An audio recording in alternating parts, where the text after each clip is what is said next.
Manchester, and welcome to another edition of Girard At Large. I am your pre-election host, Rich Girard. Thanks for tuning in.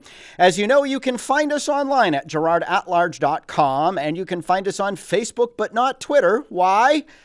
Well, I don't know how much longer we're going to be on Facebook, but we're off Twitter because we will not participate in a social media outlet that allows the Taliban to tweet while banning a president of the United States. And believe it or not, for all of the other social media outlets that we tried to open up, we just didn't have time to establish them. I just decided to simplify my life and close them. Although I note that President Trump has announced he is going to launch a new social media platform dedicated to the truth. And, well, I've downloaded the app and I'm good to go, because any platform that is going to let people have their say without shadow banning them, altering algorithms, hiding their stuff, censoring them, removing them, punishing them for sharing information that the overlords don't like, I am all for.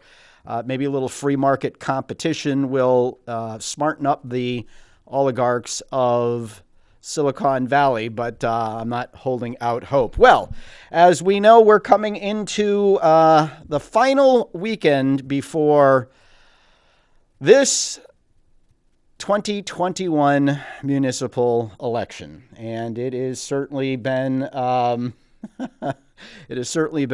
interesting one. And I am going to share my thoughts on the election as it comes to a close. I have been asked by numerous of my supporters across the city who some of my down ballot choices are in various wards. So we'll be going over that. There are also a number of issues that have broken in the last week, and I'm sure the final weekend coming, there'll be more. You know, those old October surprises. Keep an eye on your mailboxes, folks. It's going to be fun. But I've also had a few other questions addressed to me about the mayor's race, which I will take on today. But first, I want to start with, hello to my little kids, Emmerich and Amelie, who are so excited to watch Daddy on TV tonight. They even popped popcorn and are sitting in the couch just watching me. Hi, guys. See, I remembered to say hi tonight.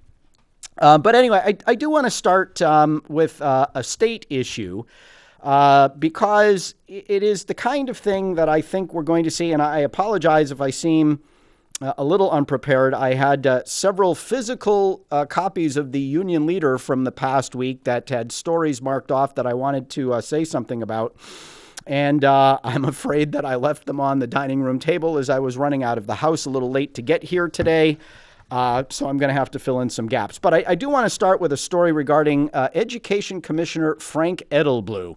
He addressed a group in Windham, and I'm drawing a total blank on it. The Government Integrity Project. These folks essentially formed around the election controversy in Windham, where 4 Republican state rep candidates, after a recount, were all found to have gotten 300 more votes in the recount than they got on Election Day, while the Democrat who asked for the recount lost 99 for a 400-vote swing in that election. It was quite an eye-opener, and it raised a number of questions, and ultimately was one of the primary reasons why I asked for a recount of the mayoral primary here in the Queen City.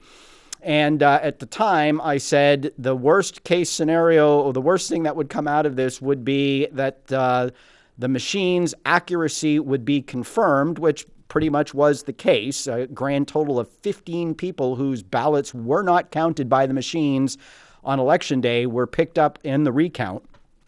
So I think as Manchester voters head to the polls, they can have confidence in the accuracy of the machines. Whether or not people are actually legal to vote is another question, and that's a story that I've been meaning to get to. But thanks to a complaint filed with the Attorney General's office by yours truly. Those three, you have to think back a little bit, but those three Democratic campaign workers who listed themselves as Ward 1 residents for the 2020 election here in our state, even though they were legally domiciled outside of the state. Well, I succeeded in removing them from the Manchester voter checklist by filing a complaint with the city clerk's office that was forwarded to the Board of Registrars here in the city. And the information that I provided was sufficient to remove them from the checklist as people who were not eligible voters.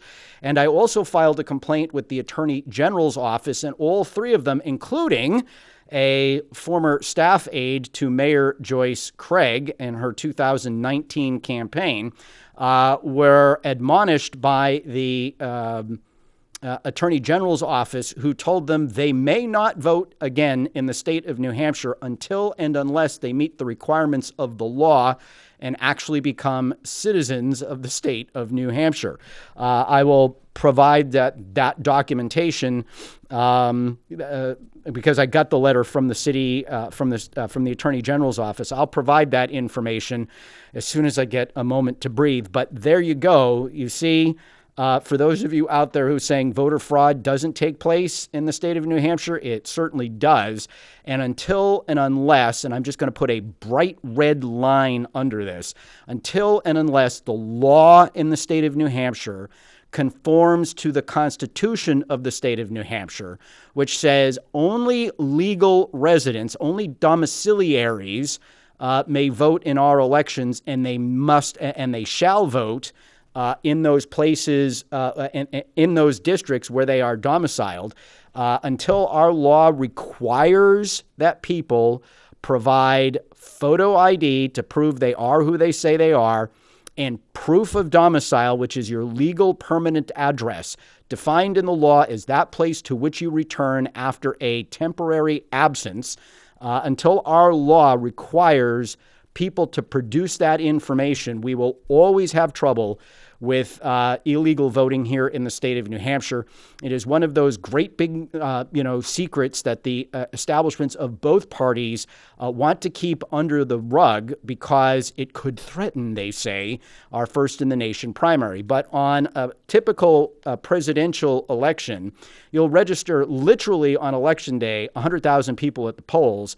And the way the law works is that if you register at the polls, the state Secretary of State's office has got to send you a letter that is designed to confirm that you are who you say you are and you live where you say you live. Unfortunately, and I'm drawing off of some memories here because when I had the radio show and we used to do a weekly segment called A Question of Voter Fraud with Ed Nail, the chairman of the Coalition of New Hampshire Taxpayers. Nail, by the way, is a Democrat. In one of the years that we covered it, I believe it was the 2016 election. No, it might have been the 2012. I forget which. But over 13,000 of those letters from the Secretary of State's office got returned undeliverable, addressee unknown, or no such number or no such street. It was also during the 2016 primary that we caught people voting from a dentist's office here in the city of Manchester. Oh, yeah, all kinds of fun. So, by the way, a little bit of math, that's 13% of the people who registered on Election Day were ineligible to vote in the state of New Hampshire at a minimum. Of course, our law does not require, you can get asked, but if you say, nope, I don't have ID, or you do have ID and you refuse to provide it, then there's what's called a challenged voter affidavit. We call it the purple piece of paper. And the purple piece of paper, you fill it out under penalty of perjury that you are who you say you are and you live where you say you live. Well, if you aren't who you say you are and you don't live where you say you live, how are they going to catch you? The short answer is they're not. So the Secretary of State's office is supposed to fill out, it's supposed to forward all of those things that come back as undeliverable to the Attorney General's office to investigate. And do you really think they're going to investigate 13,000 missing people on a mailing to determine whether or not they were legal to vote here in the state of New Hampshire? holy cow, it took them months to act on the complaint that I filed on just 3 people, and we gave them all of the information, all of the evidence, their, the license plates to their cars, the voter registration information from their actual legal domiciled homes in Massachusetts and New York. We gave it to them, and it still took them months to act. It's ridiculous. But on to Frank Edelblue. So Edelblue went to speak to the Government Integrity Project, and the topic was on parental rights. Okay, and they got into the discussion of mask mandates, which Edelblue opposes. And this group, by the way, is also opposed to mask mandates on school children. They're opposed to vaccine mandates. And the Democrats demanded he be fired for speaking to such a radical group. It was a group of parents who the Commissioner of Education was speaking to about their rights and responsibilities. And he did encourage people to be civil and to be constructive and to be respectful whenever they challenged, or petitioned their school boards.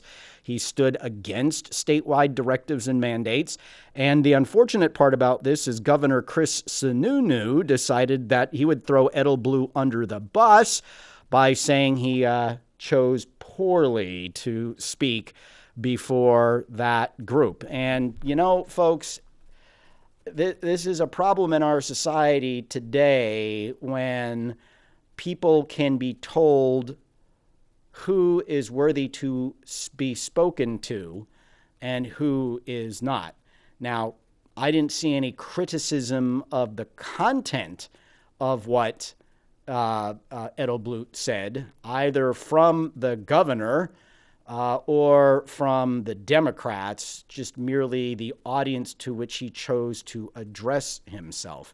And I got to tell you, as somebody who's run for office, there are very few organizations that I personally would not go to and speak to if they were, constituencies within my, in this case, city. But gee, a parents group, seems to me the Commissioner of Education should be speaking to a parents group. But yeah, and this is just more of the bullying and the hostility of the Democrats, and frankly, the acquiescence and the timidity of the Republicans. I mean, I don't know what Sununu hoped to gain by slapping Edelblue on the wrist, but in my opinion, he should have stood by his commissioner and said to the Democrats what exactly is wrong about speaking to parents about how to address their school boards, and flip the whole thing back on the bullies who are trying to silence anyone and everyone who disagrees with them. That is crazy. By the way, we'll take your calls tonight. I assume that people will want to talk about the city election, 640-3091. That's 640-3091. So I just wanted to make it known that I stand with Frank Edelblue and his decision to go and speak to the Government Integrity Project. By the way, I am friends with and know personally Ken Eyring, who is a former Windham School Board member, and Tom Murray, who is also a former Windham School Board member.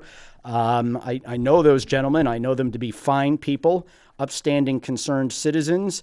You may or may not agree with their take on the issues or their point of view. However, it is I would go speak to them or their group.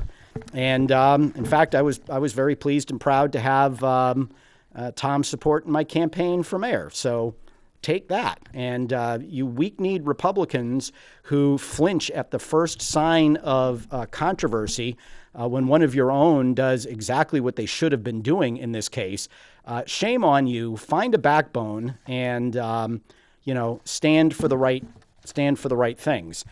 You can't always just sing to your own choir. And that's what's happening, by the way, in this mayor's race, right?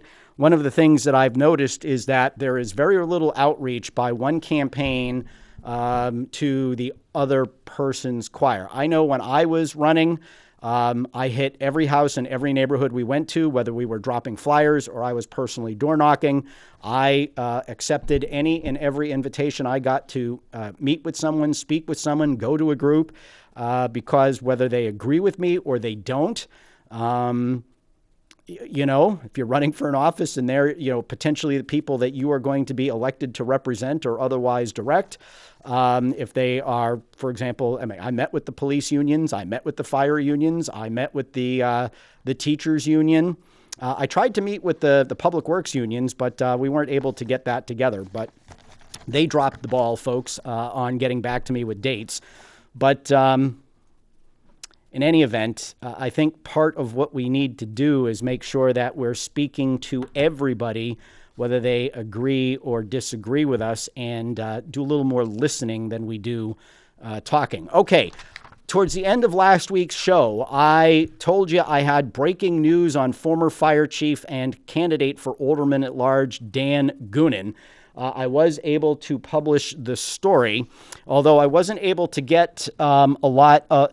One of the rules that I have, and I have always had as a newspaper columnist or a radio talk show host and now a blogger, is if I can't get independent confirmation of the information that I obtain, unless it's from a first-hand source, then I won't report it, because even though I may have a high degree of confidence, I need to be able to know that there's independent confirmation. So there's a lot behind this story that I think I know, and I have to put it that way because I haven't been able to gain independent second source confirmation.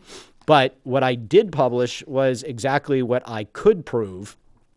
And you can find it as a featured story at girardatlarge.com. So I'll just give you some of the snippets here, but the upshot is I obtained an email that soon-to-be former Ward 12 Alderman Keith Hirschman sent to the city clerk's office back at the end of August. It reads, "Dear Clerk Norman, could you please have Solicitor Rice or her staff update the alderman at the September 7th full board meeting in executive session concerning the status of a Human Rights Commission harassment filing against the city that is outstanding from Chief Goonan's administration." So on September 7th, there was a meeting, there was an item on the agenda asking for an executive session or a non-public session per RSA 91A2 for consultation with legal counsel.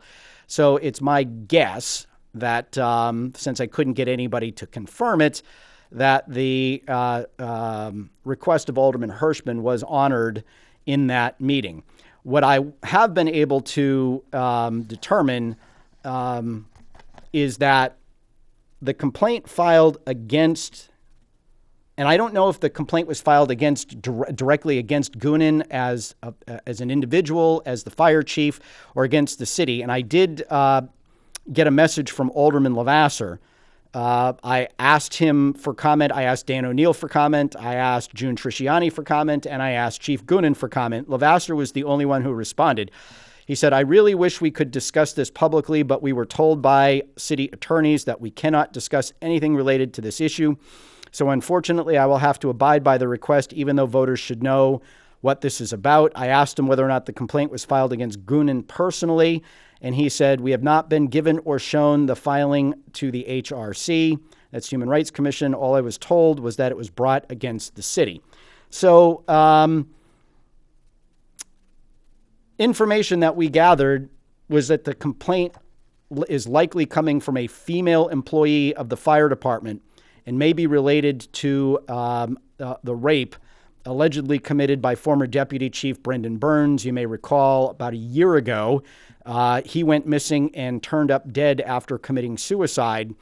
And, well, shortly thereafter, Goonan announced his retirement, and there is some speculation, credible speculation, that his retirement was tied to the filing of that complaint. And there's been a lot of scuttlebutt behind the scenes about the work environment being hostile to women at the fire department.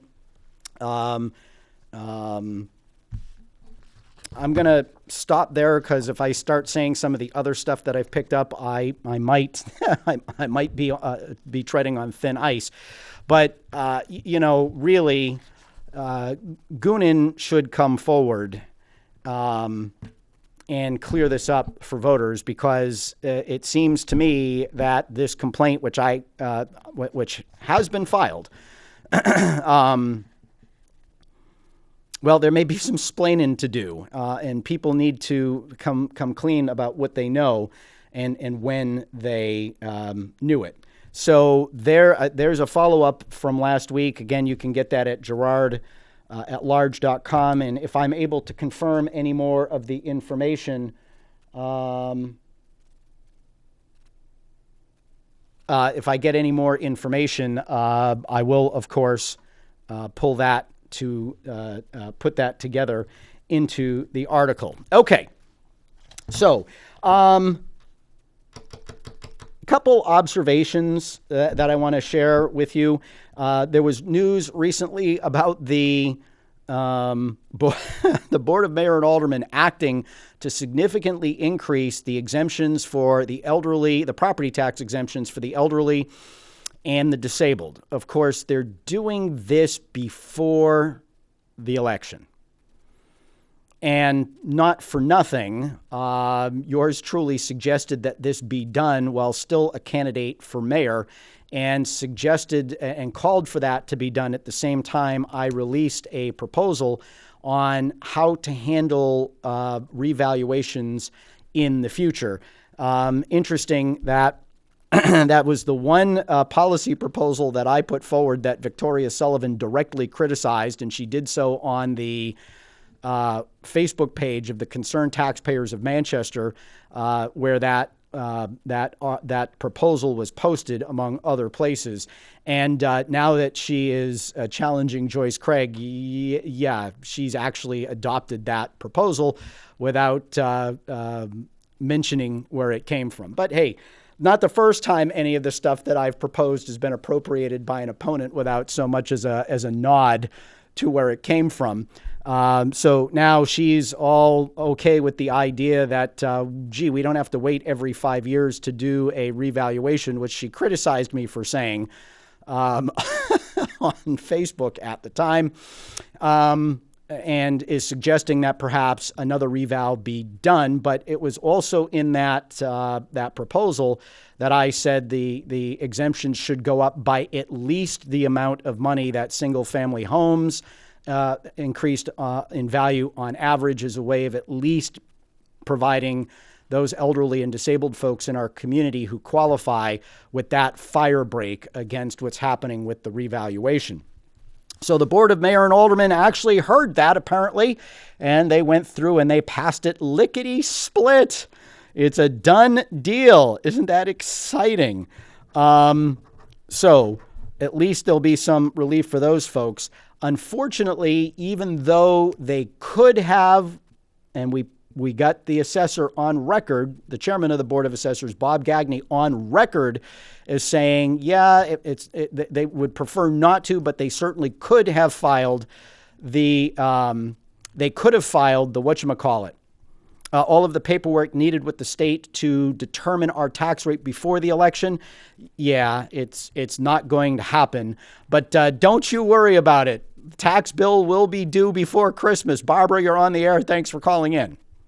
Yes, thank you for taking my call, Rich. You're welcome. 2 points I want to make. Number one, thank you for standing with Frank Adeblue. I also am standing with him. He's standing with parents. Yep. As the Commissioner of Education, he represents all of us who entrust our children into the system of education. And if you look at just Manchester, the scores are dismal.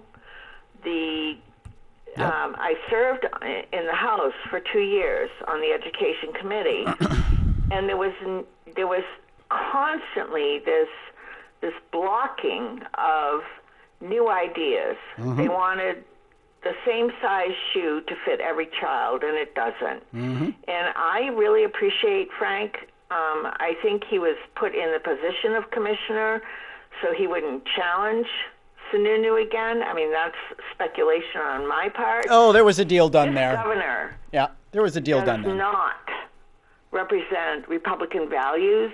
He does not give a damn about taxpayers.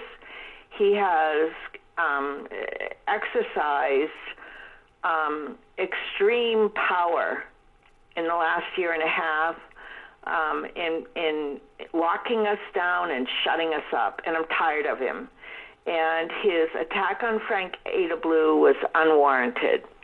I also want to appeal, because this is your last program before the November 2nd elections. I think it's really sad that we really don't have a choice as far as mayor is concerned. We have a mayor who has an abysmal failure in addressing issues that are very critical to the city: the homelessness, the crime rates, the taxes. The list is very scary. It's Halloween scary. And we have a challenger who really doesn't have solutions.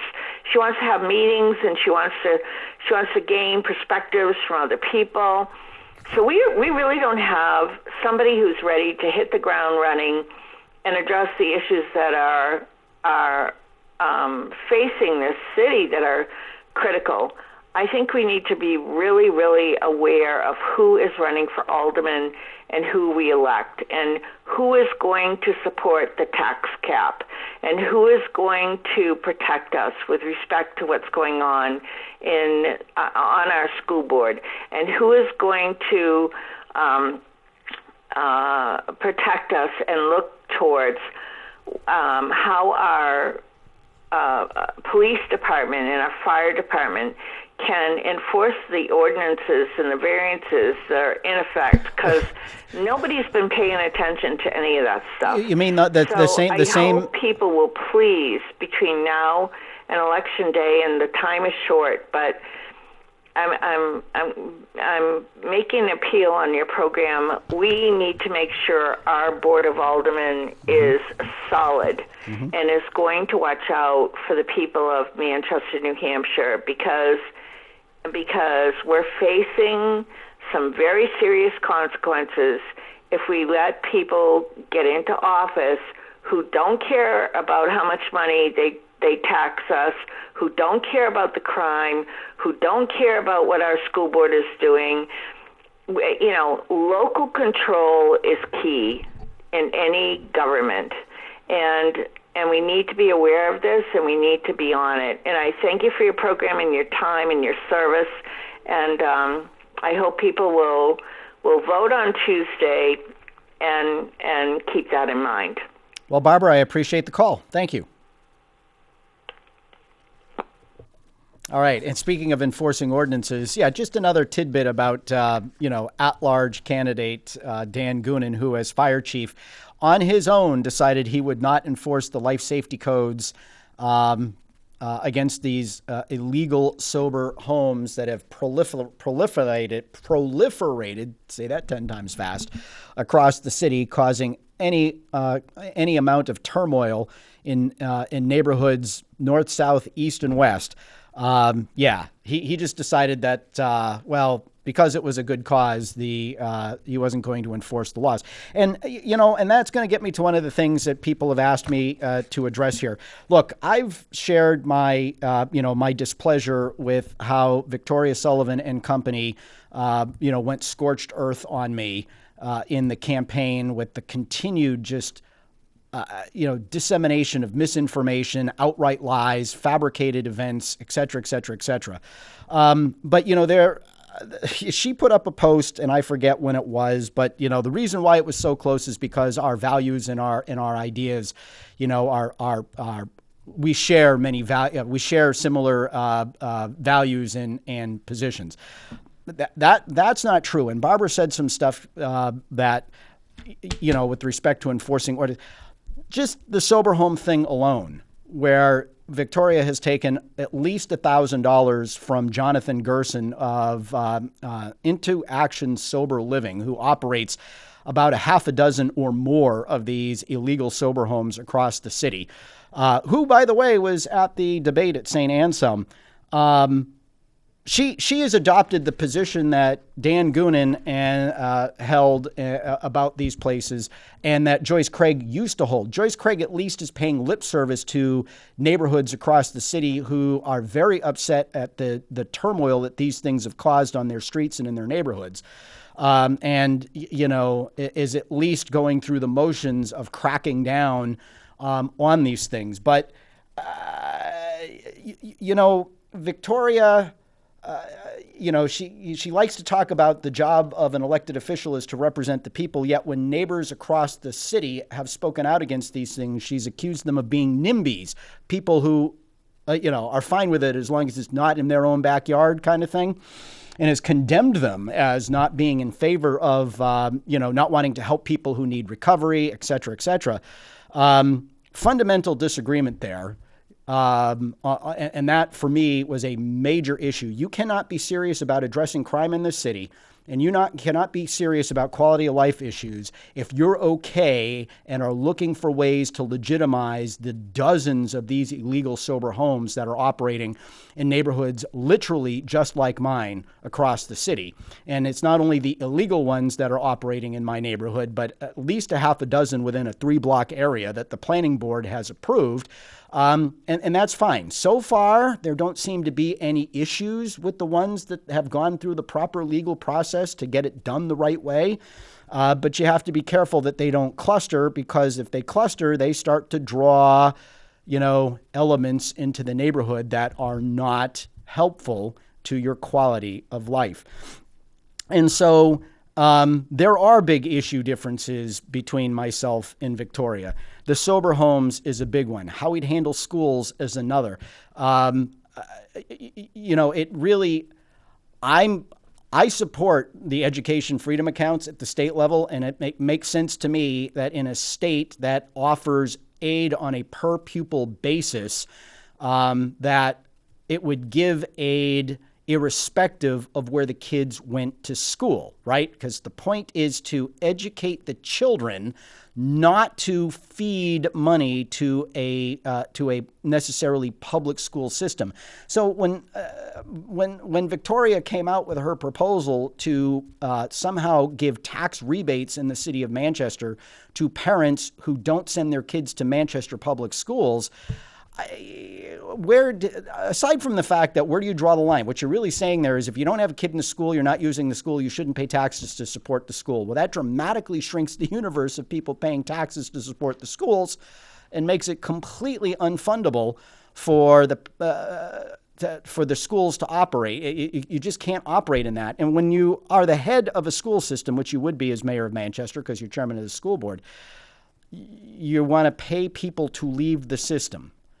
I don't see how that makes the system any better. But so there are significant issues that we disagreed with. And all anybody has to do is take a look at what she proposed and what I proposed, which you can still find at girardformayor.com, to see that there is, outside of understanding that there is a problem in certain places, and not for nothing, the graphics that you're seeing all over Facebook and in mail pieces and stuff that are going out with the city's test scores, that was developed by Girard At Large. My folks did the work that actually did the research and created the graphs that people so gratuitously borrowed without attribution, without links back to the original posts, et cetera, et cetera. We're happy to have the information out there, but you should know where it came from.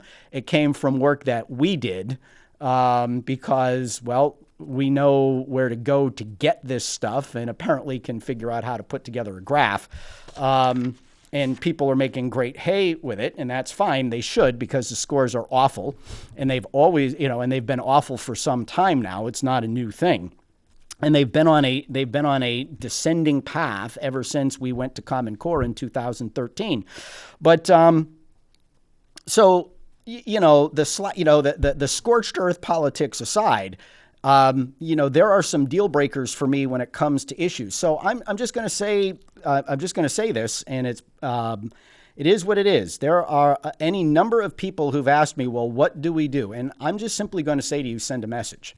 And several of the candidates that I'm going to, recommend going down ballot, it's going to be send a message. Now, first and foremost, believe it or not, folks, and maybe you will believe it, because about 20% of the people who endorsed me in my campaign for mayor were Democrats and independents. Okay, so if you are a Democrat or an independent who was going to vote for me over Joyce Craig, and now either aren't going to vote or are going to vote for Joyce Craig, I'll just suggest you send a message and write me in. Okay? I'm not going to campaign actively for this. You're not going to see Facebook pages. There aren't going to be any radio ads. There isn't going to be anything in the newspaper. We're not going to send out people door to door. But I've been thinking about this for some time because I've gotten so many inquiries from people either telling me they were going to do that or asking me, well, what do we do? Okay? So if you were going to vote for me over Joyce Craig in the general election, and you did vote for me in the primary because you wanted to see that, that matchup, vote for me. Now, for those of you who think that's a terrible thing, remember, these are votes that would be going either blank or be going to Joyce Craig. So what harm am I really doing, to quote Victoria Sullivan? I don't think any. Now, there are definitely some of my Republican supporters who are not happy with what went down, and they are in the same quandary. I would say to you, send a message, write me in. Okay? Now, look, I'm putting myself out there. There might be 6 of you who write me in across the city. Okay, great. Then I look like an ass, and people say that my political career is all washed up and done, and I'm yesterday's trash. That's fine.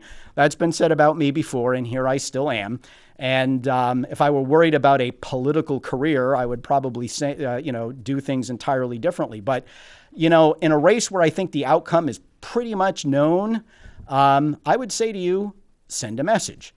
Write me in. If you're among those neighbors in those neighborhoods who don't appreciate being called a NIMBY because you are worried about your safety, your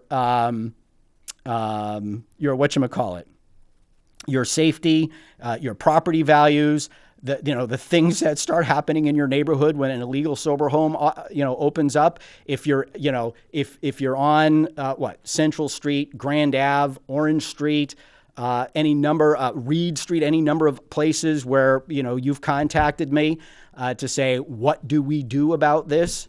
And you're concerned about it, write me in, because between Joyce Craig and Victoria Sullivan, Victoria at this point is actually worse than Joyce on those issues. And I think this is Emmerich. Emmerich, you're on the air. I mean, geez, write this guy in. This guy is spot on. Thanks, little man. Love you. You're welcome, big man. Bye-bye. That's my 10-year-old son. So write me in.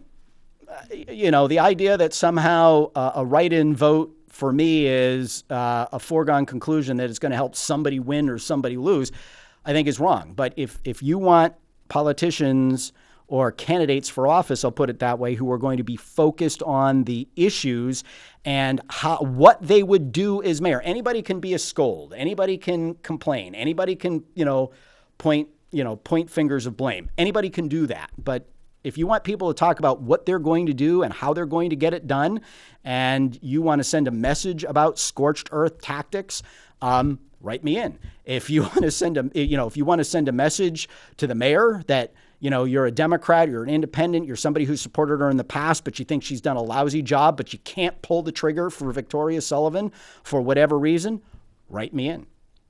Don't stay home, because there are people on the ballot, as Barbara pointed out, that you probably should consider voting for as a firewall, as a hedge against another 2 years of Joyce Craig.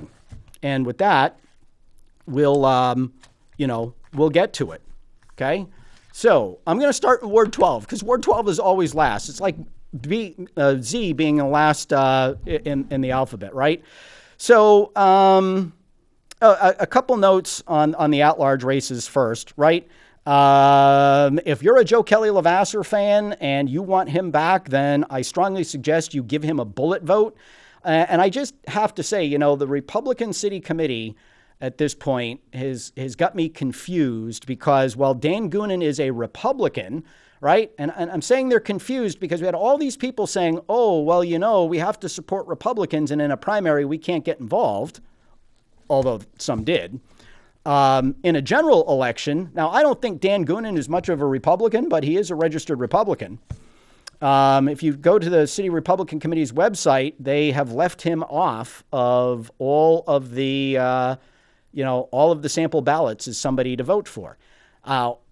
I personally don't really think that's a great idea. If your goal is to protect Joe Lavasser, then yes, you want to ask for bullet votes, but I think you also want Republicans that might be voting for Goonan to also vote for Lavasser. And so I just don't, it seems to be a double standard to me. But so if you want Lavasser, okay, and I won't be voting for Goonan because I know where he stands on issues that I am concerned about, notably the sober homes, notably the homeless issue, and everything that he has done has made the issue worse. And there is no evidence that anything that he has done has made it any better. Okay, so if you want Lavasser, give him a bullet vote. Give him a bullet vote. If you don't want Lavasser, then vote for Goonan and Trisciani. I think O'Neill's done. I think he can stick a fork in him. But if you want Lavasser, give him the bullet vote. Infantine and LaChance at large. The last thing the school board needs is another teacher, and that's what Peter Argyropoulos is. And Jim O'Connell, super spreader Jim, who, by the way, informed me at the end of my last show that in addition to wearing his mask, he's also vaccinated, so he doesn't need to wear a mask anymore. But wait a minute. I thought you needed to do both. And came in here with a room full of people, none of whom were wearing masks, all of whom were within 6 feet. They don't even follow what they want the mandates to be on everybody else, right? So O'Connell's a hypocrite. He's got to go. Alderman, Dick Marston in Ward 12. He's sort of an institution over there, been very involved in youth sports. Conservative guy. I was listening to Aaron Kelly's speech on on the Manchester Public TV, Channel 22. All I can say is that's a bird with two left wings. For the school board, and this is an important race. I watched one of the first school board meetings that Carlos Gonzalez, who was appointed by the Board of Mayor and Aldermen, sat at, and it was the meeting where parents, I won't say of color, but parents whose second language was English, came to the board and was sharing some of the troubles they had. And there was a real moment in that meeting when Carlos spoke up and said, I understand, and I will be, I want to work with you. I will be a voice for you and your children in this system. Carlos Gonzalez is a needed man on the Manchester School Board. He is an educator by training. He has been a college professor and a high school teacher. He's just a good guy. He's a good person. He cares very much about education and children. He will be responsive to parents. I don't know Ken Roy, met him at the polls, seems like a nice enough guy, but Kevin Kavanaugh from Ward 1, who brought him in to challenge Gonzalez in a move that hasn't been seen in decades, where one alderman tries to overturn the pick of another alderman on a school board nomination, basically said Ken Roy, retired teacher, he'll stand for public schools. He's not going to stand for, school choice. Oh, okay. So, folks in Ward 12, the ward where I grew up, I urge you to vote for Carlos Gonzalez. Going down ballot, the contested race for ward clerk, Deborah Coyne gets the Girard At Large seal of approval. Ward 11. I'm going to stay out of the alderman's race there. I I'm just going to leave it at that. I will ask my supporters in that ward to support Brittany LeClaire Ping for the school board. Nicole Leapley is just out to left-hand, loony leftist lunch. She's had some okay moments where she's actually stood up to the mayor and challenged the administration, but policy-wise, she is just awful. And for selectmen, I'm going to throw my backing behind Lucille Forrest. Now, there are only 3 people on the ballot. They're all going to get elected, but Lucille, she's been working the polls for years. She's a dear, and she'll be great. Ward 10. This is one of those send a message wards. Bill Berry is not going to be beat by Lisa Massey. It doesn't appear to me that she's mounted much of a campaign. That having been said, Democrats who are unhappy with the direction of the city and Republicans looking to make a statement should throw their vote to Lisa Massey in hopes that maybe it will be closer than it otherwise would have been, and Bill Berry will understand that maybe he needs to start paying a little more attention to fixing Manchester's problems than covering the mayor's political flank. School committeeman Nick Pigeon gets the nod there. Gary Hamer, if you've just ever seen him on Facebook, is a hateful, mean, spiteful person. He will just be an angry presence on the school board, and he will also be one of these diehard leftists that really doesn't give a damn about academics, but cares more about the visuals, if you will. If you like anything the school board's done in the last 2 years, then vote for Gary Hamer. He'll be a perfect fit. Only he'll be a constant pissed off presence. And for selectmen, Jane LaPearl. There are only 3 people on the ballot. They're all going to get elected, but Jane is the one to go for there. In Ward 9, I am going to stay out of the alderman's race there. I don't know Bobby Kliske, and I haven't seen much of a campaign. He didn't do a Manchester Public TV speech. I don't always agree with Barbara Shaw, and she's definitely taken some positions over the years that I disagree with, but Barbara is someone you can talk to, and she has her own mind about things, and she's nobody's pushover. So I am not happy that she voted to override the tax cap. But that having been said, I think all in all, especially with constituents, she's done well there. So maybe I'm saying vote for Barbara Shaw. And for selectmen, there are 4 people running. The one who really should be elected there is Maurice Pilot. And for school committeemen, I don't know. I don't know Ben Dion, and I don't know Francis J. Sullivan. I just know that he's Victoria Sullivan's husband. I suspect I would probably agree more with him on school matters than I would with Ben Dion, but I just don't have enough information there. Alderman Ward 8, Ed Sapienza. We definitely need to go for Ed Sapienza in the race for alderman.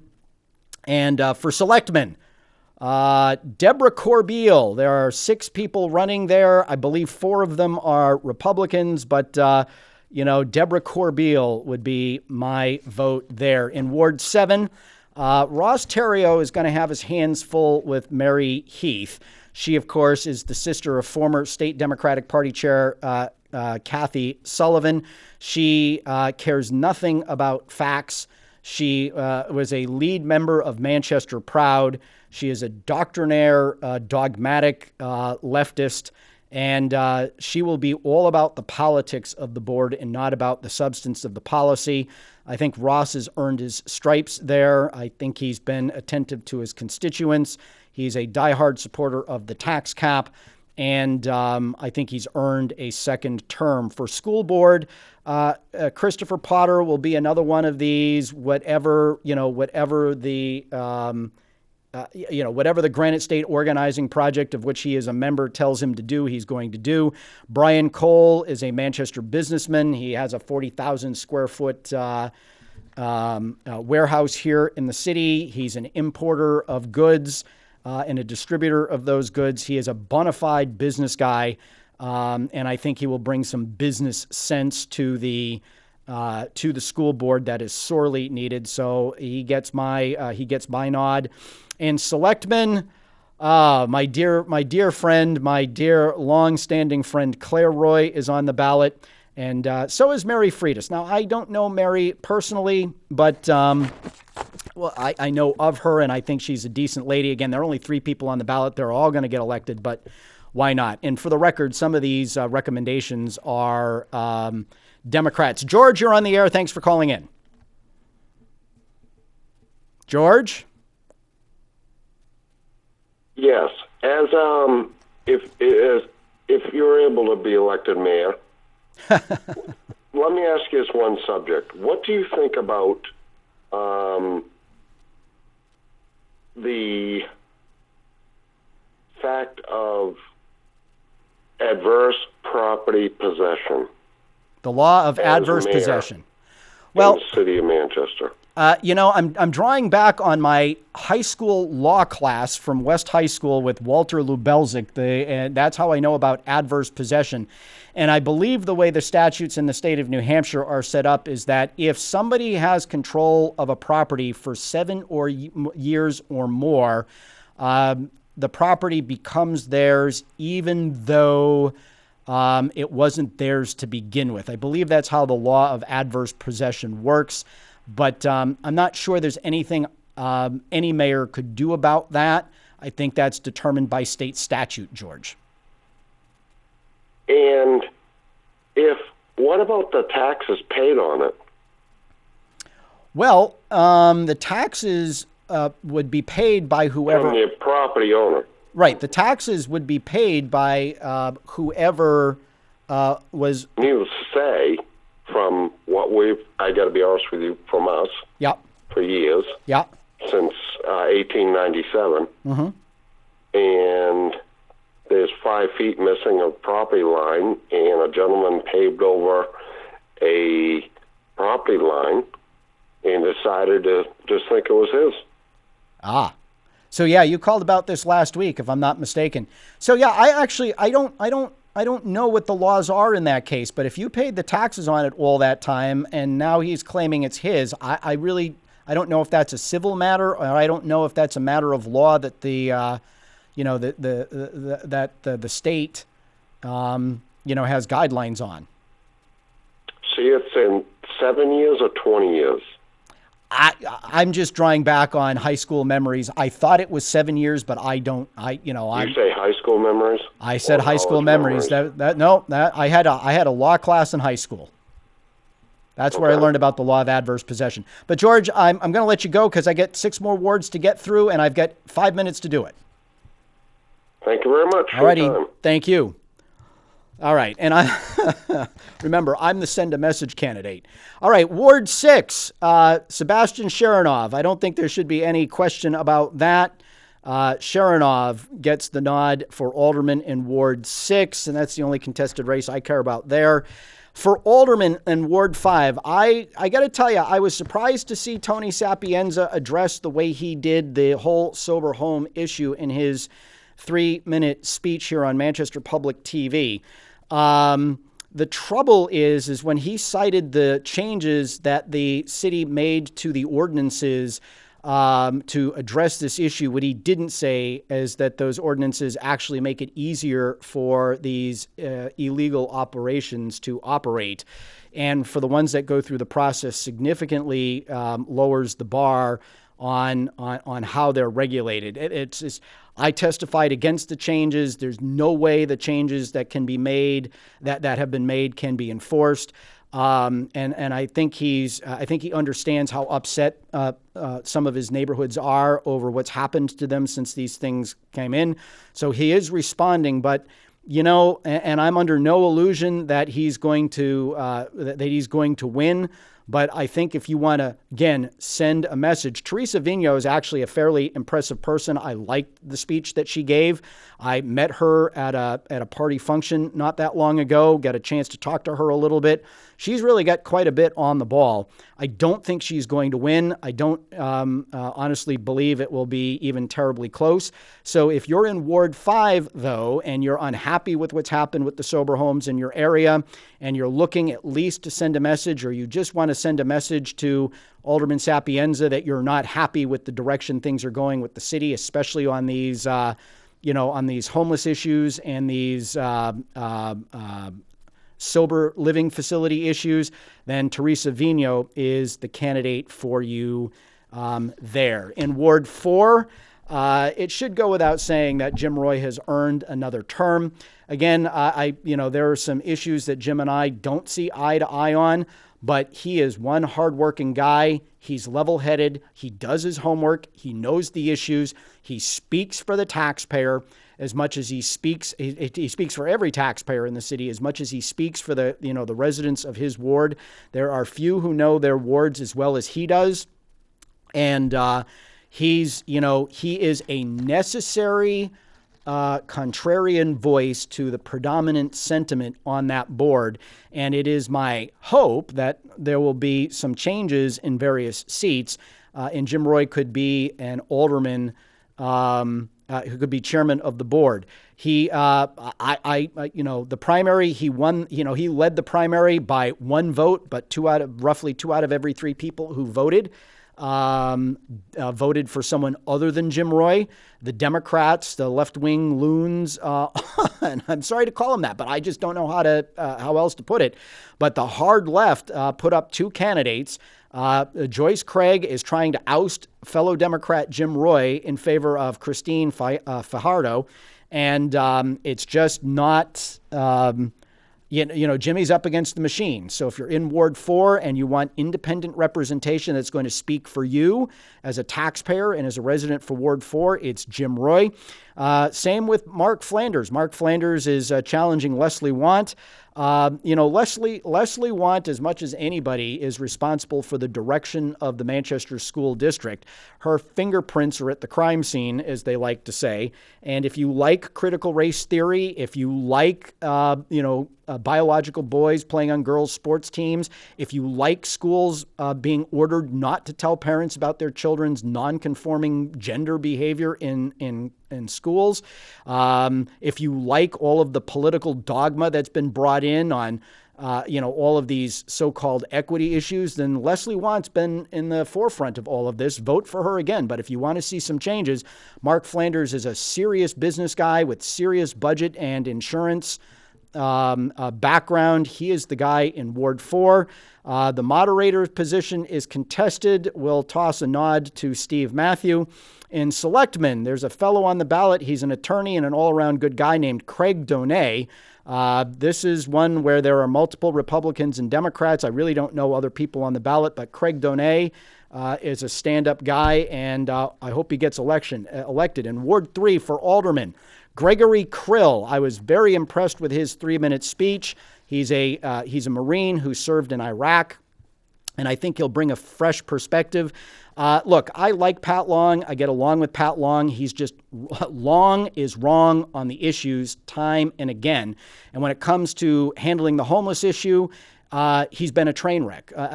He's among that small group of people that even Joyce Craig thinks is crazy for wanting to find a piece of land where we can just send all the homeless people to, which will just turn it into an enormous homeless camp. And he's looking to get these pods and, what he will do if he gets his way will be to create permanent institutions that will be supercharged magnets for homeless people to come to the city of Manchester. He's been there too long, and he doesn't understand who his constituency is. And I think he's got to go. The nod goes to Karen Lassard for school board. I think the white liberal racist Karen Sewell, who ran against Mary Georges because the racist liberals were unhappy that Mary wouldn't toe the line on things they wanted to accomplish for people of color, Mary being an African, a refugee from Africa. So I think we need to repay Karen Sewell's election at the hands of white racist liberals with Karen Lessard. And then for selectmen, I'm behind Glenn R.J. Willett. He works hard.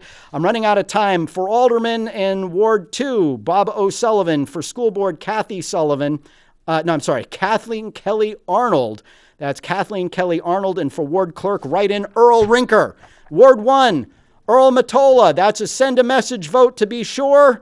And for selectmen, Tracy Eklund and Michael Goonan. That is all I have to say. We'll see you to do a postmortem on the election, however it turns out. I am your ever humble host, Rich Girard. Thanks for tuning in. Until next week, be good, be well, don't do anything we wouldn't do. Proud to have in the audience. Send a message.